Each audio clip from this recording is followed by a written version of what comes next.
नमस्कार दोस्तों, जय शिव शंकर। स्वागत है आप सभी का एक बार फिर से। दोस्तों, सावन का महीना बाबा भोलेनाथ को समर्पित है। भगवान शिव की पूजा के लिए सावन का महीना बेहद खास माना जाता है। इस बार का सावन का महीना तो बहुत ही खास बताया जा रहा है। दरअसल इस बार सावन का महीना एक नहीं बल्कि पूरे 2 महीने का होने जा रहा है। महादेव के भक्तों को इस बार उनकी उपासना के लिए 4 नहीं बल्कि 8 सोमवार मिलेंगे। इस बार सावन माह 4 जुलाई को शुरू होकर 31 अगस्त को समाप्त होगा। अधिक मास लगने की वजह से शिव भक्तों को इस बार कुल 59 दिन भगवान शिव की उपासना के लिए मिलेंगे। सावन माह भगवान शिव को अत्यधिक प्रिय है। यह माह भोलेनाथ को समर्पित होता है। शास्त्रों के अनुसार देवशयनी एकादशी पर जब भगवान विष्णु 4 माह के लिए निद्रा में चले जाते हैं तो इन 4 माह में ब्रह्मांड का संचालन शिव जी ही करते हैं।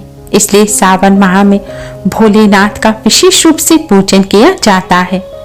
सावन माह में भगवान शिव का पूजन करने से भगवान शिव अति शीघ्र ही प्रसन्न हो जाते हैं और अपने भक्तों पर विशेष कृपा बरसाते हैं। भोलेनाथ की कृपा से मनचाहा वरदान मिलता है। मान्यताओं के अनुसार पूरे साल भर में भोलेनाथ का पूजन करने से भोलेनाथ इतने प्रसन्न नहीं होते जितने केवल सावन मात्र में करने मात्र से हो जाते हैं।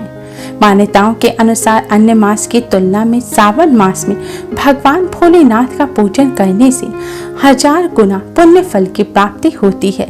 यह माह भगवान भोलेनाथ की कृपा प्राप्त करने के लिए बहुत ही शुभ माना जाता है। मान्यताओं के अनुसार इस माह में थोड़े से प्रयास से ही, थोड़े से पूजन से, 1 लोटा सच्चे मन से जल चढ़ाने मात्र से ही भोलेनाथ की असीम कृपा प्राप्त हो जाती है और भोलेनाथ अपने भक्तों की बड़ी से बड़ी परेशानियों को मिनटों में दूर कर देते हैं। इस माह में भोलेनाथ को प्रसन्न करने के लिए भक्त अलग अलग जतन करते हैं। कुछ भक्त कांवड़ लाते हैं और भोलेनाथ का अभिषेक करते हैं, तो कुछ भक्त सावन में सोमवार का, प्रदोष का और शिवरात्रि का व्रत करते हैं जिससे भोलेनाथ की उन्हें कृपा प्राप्त हो सके। दोस्तों, जैसा कि हम सभी जानते हैं कि भोलेनाथ भोले भंडारी हैं। वह अपने भक्तों पर बहुत ही जल्द कृपा करते हैं। लेकिन क्या आप जानते हैं कि अगर भोलेनाथ के पूजन में कुछ गलतियां कर दी जाएं, तो भोलेनाथ उतनी ही जल्दी क्रोधित भी हो जाते हैं। हमारे शास्त्रों में कई ऐसी चीजों के बारे में बताया गया है जिन्हें भोलेनाथ के पूजन में भूलकर भी इस्तेमाल नहीं करना चाहिए। तो आइए दोस्तों जानते हैं कि कौन सी ऐसी चीजें हैं जिन्हें भोलेनाथ के पूजन में नहीं इस्तेमाल करना चाहिए। कौन सी ऐसी चीजें हैं जो भोलेनाथ को भूलकर भी अर्पित नहीं करनी चाहिए, अन्यथा भोलेनाथ क्रोधित हो जाते हैं और व्रत और पूजा का फल प्राप्त नहीं होता। दोस्तों, भोलेनाथ की कृपा प्राप्त करने के लिए वीडियो को एंड तक जरूर देखें। आपने अगर हमारे चैनल को अभी तक सब्सक्राइब नहीं किया है तो जल्दी से चैनल को सब्सक्राइब कर बेल आइकन को भी जरूर दबाएं और इस वीडियो को लाइक कर अपने फ्रेंड्स के साथ शेयर जरूर करें। दोस्तों, सबसे पहली चीज है बेलपत्र। जी हाँ दोस्तों, आपने सही सुना। जैसा कि हम सभी जानते हैं कि बेलपत्र तो भोलेनाथ को अवश्य ही अर्पित करना चाहिए। बेलपत्र भोलेनाथ को बहुत प्रिय है। लेकिन क्या आप जानते हैं कि हर प्रकार के बेलपत्र भोलेनाथ को प्रिय नहीं है। अगर आप गलत या फिर गलत तरीके से बेलपत्र भोलेनाथ को अर्पित करेंगे तो भोलेनाथ प्रसन्न होने की बजाय आपसे क्रोधित हो जाएंगे। इसलिए बेलपत्र को भोलेनाथ को चढ़ाते समय कुछ बातों का विशेष ध्यान रखें। सबसे पहली बात तो यह है कि बेलपत्र के पत्ते कहीं से भी कटे फटे नहीं होने चाहिए।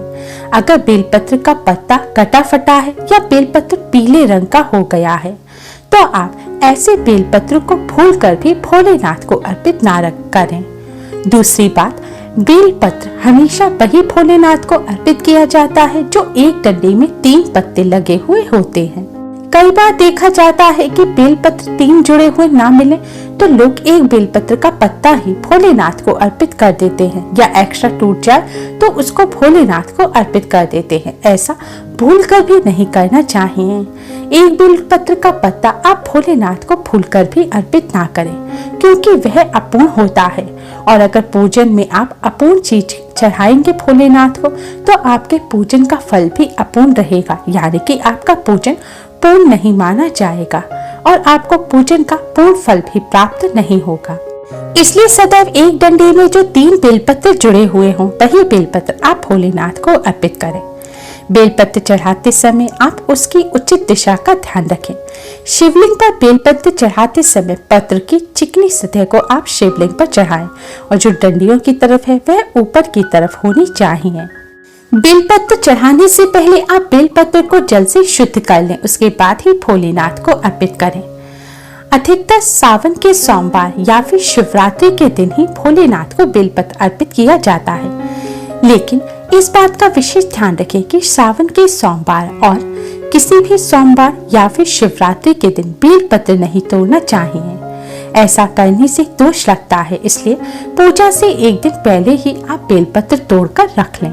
बेलपत्र कभी भी बासी नहीं माना जाता, इसलिए आप उसे धोकर भोलेनाथ को अर्पित कर सकते हैं। शिवलिंग पर बेलपत्र चढ़ाते समय हमेशा अनामिका उंगली, अंगूठा और मध्यमा उंगली की मदद से ही आप बेलपत्र भोलेनाथ को अर्पित करें। शिवलिंग पर बेलपत्र अर्पण करने के साथ ही आप जल की धारा जरूर चढ़ाएं, यानी कि पहले शिव जी का जलाभिषेक करने के पश्चात जब आप बेलपत्र चढ़ा दें तब आप थोड़ा सा जल बेलपत्र चढ़ाने के बाद शिवलिंग पर अवश्य ही चढ़ाएं। दोस्तों, दूसरी चीज है दूध। भोलेनाथ के शिवलिंग पर दूध अर्पित करने की परंपरा प्राचीन काल से चली आ रही है, लेकिन दूध चढ़ाते समय ही हम भोलेनाथ को प्रसन्न करने की बजाय क्रोधित कर देते हैं, क्योंकि भोलेनाथ को सदैव कच्चा दूध चढ़ाना चाहिए और अधिकतर हम सभी के घरों में दूध आते ही उबाल दिया जाता है और वही उबला हुआ दूध भोलेनाथ को अर्पित कर दिया जाता है। ऐसी गलती भूलकर भी ना करें।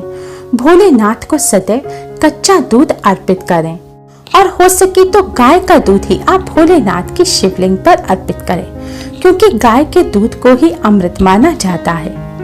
दोस्तों, दूध चढ़ाते समय एक और गलती जो हम सभी करते हैं वह है दूध को तांबे के पात्र में रखकर चढ़ाना। दोस्तों, अधिकतर हम सभी पूजन के दौरान तांबे का पात्र यूज करना सबसे ज्यादा अच्छा मानते हैं। यह हमारे शास्त्रों में भी बताया गया है, लेकिन हमेशा ध्यान रखें, तांबे के पात्र में कभी भी दूध लेकर नहीं चढ़ाना चाहिए। मान्यताओं के अनुसार तांबे के पात्र में दूध जहर हो जाता है और तांबे के पात्र से चढ़ाया हुआ दूध भोलेनाथ को प्रसन्न करने की बजाय नाराज कर देता है। इसलिए जब भी आप भोलेनाथ पर दूध चढ़ाएं तो आप स्टील या फिर पीतल या फिर चांदी के पात्र का इस्तेमाल करें। अगर प्योर दूध आप पूरा ना चढ़ा सकें तो आप जल में इतना दूध मिलाएं कि जल सफेद रंग का हो जाए, लेकिन ध्यान रखें दूध कच्चा ही होना चाहिए। दोस्तों, हमारे यहाँ सभी पूजन में हल्दी, कुमकुम और चावल का इस्तेमाल किया जाता है। हम सभी के पूजा का जो बॉक्स या टोकरी होती है उसमें चावल, कुमकुम और हल्दी अवश्य ही रखी होती है, लेकिन ये आपको विशेष ध्यान रखना चाहिए कि भोलेनाथ की शिवलिंग पर कभी भी चावल, कुमकुम या फिर हल्दी ना चढ़ाएं। भोलेनाथ की जो शिवलिंग होती है वह भोलेनाथ का बैरागी रूप है और हल्दी, कुमकुम सौभाग्य के प्रतीक होते हैं। इसलिए भोलेनाथ की शिवलिंग पर कभी भी हल्दी, कुमकुम नहीं चढ़ाने चाहिए।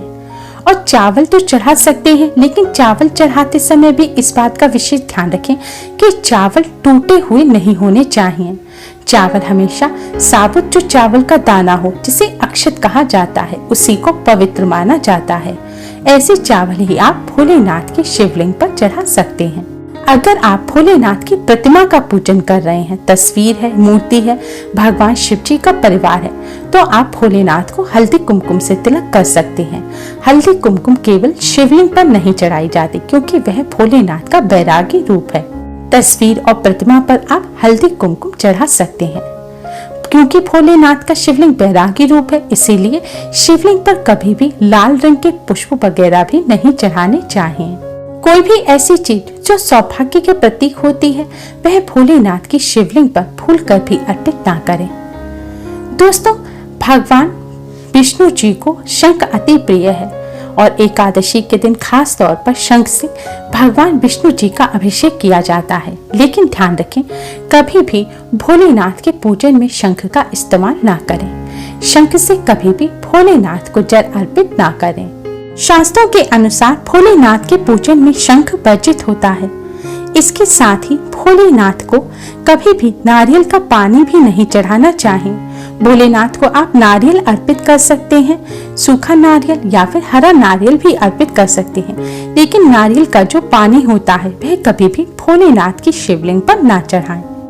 शंख की तरह ही तुलसी जी भी भगवान श्री हरि विष्णु को अत्यधिक प्रिय है। तुलसी के पत्ते के बिना भगवान विष्णु का पूजन अधूरा होता है, लेकिन शास्त्रों के अनुसार भगवान शिव जी का पूजन करते समय आप भूलकर भी तुलसी का पत्ता ना रखें। भगवान शिव जी को कभी भी तुलसी का पत्ता ना चढ़ाएं। अगर आप ऐसा करते हैं तो आपको पूजा का फल प्राप्त नहीं होगा और भोलेनाथ आपसे नाराज हो जाएंगे। इसलिए भोलेनाथ का पूजन करते समय कभी भी तुलसी का पत्ता ना रखें। अगर आप भोलेनाथ के साथ भगवान विष्णु जी को भी भोग लगा रहे हैं तो दोनों को अलग अलग पात्र में भोग रखकर आप भोग अर्पित करें। भगवान विष्णु जी का पात्र जो है उसमें आप तुलसी का पत्ता अवश्य रखें, लेकिन जो शिव जी का पात्र है उसमें आप तुलसी का पत्ता भूलकर भी ना रखें, वरना शिव जी आपसे क्रोधित हो जाएंगे। दोस्तों, अगली चीज है केतकी का पुष्प। भोलेनाथ के पूजन में कभी भी केतकी का पुष्प इस्तेमाल नहीं करना चाहिए। भोलेनाथ ने केतकी के पुष्प को शाप दिया है और कहा है कि जो कोई भी मुझे केतकी का पुष्प अर्पित करेगा मैं उसके पूजन को कभी भी स्वीकार नहीं करूंगा। इसलिए सदैव ध्यान रखें, भोलेनाथ के पूजन में केतकी के पुष्प का इस्तेमाल भी ना करें। इसके साथ ही कन्याएं इस बात का विशेष ध्यान रखें कि वह भोलेनाथ की शिवलिंग का स्पर्श ना करें। आप भोलेनाथ की प्रतिमा या तस्वीर का स्पर्श कर सकते हैं, लेकिन कभी भी शिवलिंग का स्पर्श ना करें, क्योंकि वह भोलेनाथ का बैरागी रूप है और जो कन्या भोलेनाथ की शिवलिंग का स्पर्श करती हैं, माँ पार्वती उनसे नाराज हो जाती हैं। दोस्तों, भोलेनाथ की कृपा प्राप्त करने के लिए इन सभी बातों का विशेष ध्यान रखें और भोलेनाथ के पूजन में यह गलती भूलकर भी ना करें, जिससे भोलेनाथ की कृपा सदैव आप पर बनी रहे। भगवान भोलेनाथ आपकी सभी मनोकामनाएं पूर्ण करें। दोस्तों, कमेंट बॉक्स में जय शिव शंकर, जय भोलेनाथ, ओम नमः शिवाय जरूर लिखें। उम्मीद है आपको हमारी वीडियो पसंद आई होगी। प्लीज लाइक कर अपने फ्रेंड्स के साथ शेयर जरूर करें और भी यूजफुल वीडियोस के लिए हमारे चैनल को सब्सक्राइब कर बेल आइकन को भी जरूर दबाएं। Thanks for watching.